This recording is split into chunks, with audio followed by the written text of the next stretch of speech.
segment of the Insiders, Dan Ventura, Bruce Lurch.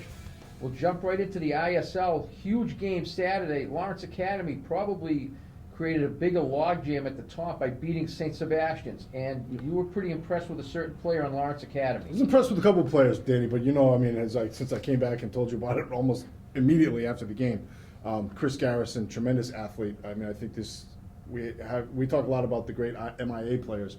Chris Garrison is in the same group with the Joe Gazianos and Lucas Dennis's and Brian Dunlaps of the world. All-around force, man among boys. Also, want to give some props to a sophomore running back they had, A.J. Dillon. Workhorse performance, monster game, 31 carries, 210 yards, a couple touchdowns. Big spot there in the fourth. Sebs had taken the lead, but LA came right back. No ifs, ands, or buts about it. Take the win, 17-13.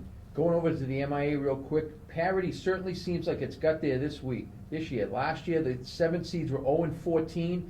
This year, we had 4 of them winning.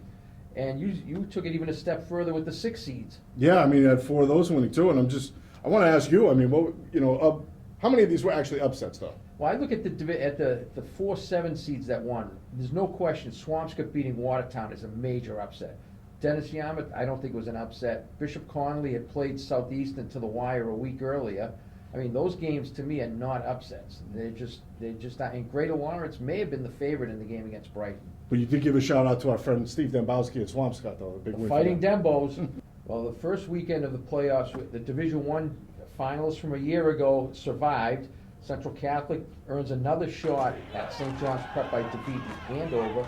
Severian gets a second shot at Bridgewater Raynham with a victory over Attleboro, but it may have come at a cost as standout Joe Gaziano suffered an ankle injury, and his status for this week's game is up in the air. One person whose status was not up in the air last week was Brian Dunlop in Natick. You had a chance to go see them against Duxbury. Your impressions? Let me tell you, Danny, we're talking about the top players in the state. This kid better be on everybody's list. Special performance, 157 yards on 4 catches and 3 touchdowns, all in the first half, by the way. They didn't throw the ball in the second half, but he did have an 88-yard kickoff return to contribute at that point. So felt kind of bad for Duxbury. They had a lot of injuries, a couple of missing starters on defense in particular hurt them. They were also without their starting running back.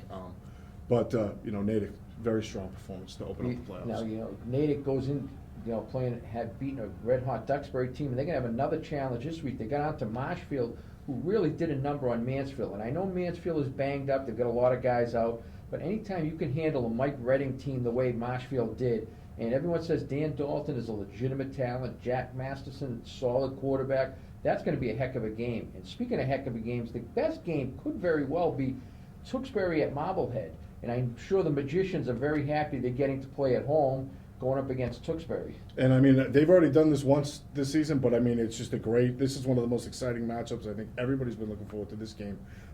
Notre Dame lacrosse commit Brooks Tyrell, I got to get the lacrosse mention all the time. Having a great season, but they've got more than just him, obviously. Big rally for Marblehead last week. Absolutely bouncing back to beat Somerville down 20-0. Marblehead gets the primetime slot in Danny V's Sweet 16 this week. Make sure you guys check that out. Interesting matchup in Division 6 South will be Millis Hopedale traveling down to Pope John Paul to take on the Lions. Pope John Paul has run over almost everyone in their way this year, whether it's running or passing. But I think they're going to be challenged by Millis Hopedale. Josh Pierre-Charles, if he's able to, run the ball, keep the ball away from Pope John Paul, that could be a closer game than a lot of people think. 240 yards for him last week, too. Not too shabby. Want to give a shout out in the Division 6 North. Mystic Valley, one of the great stories of this season, got a win last week. They're going to against the last remaining team from the city, Dorchester. Go there. That's it. Bruce Lurch, Danny Ventura. We'll see you here next week.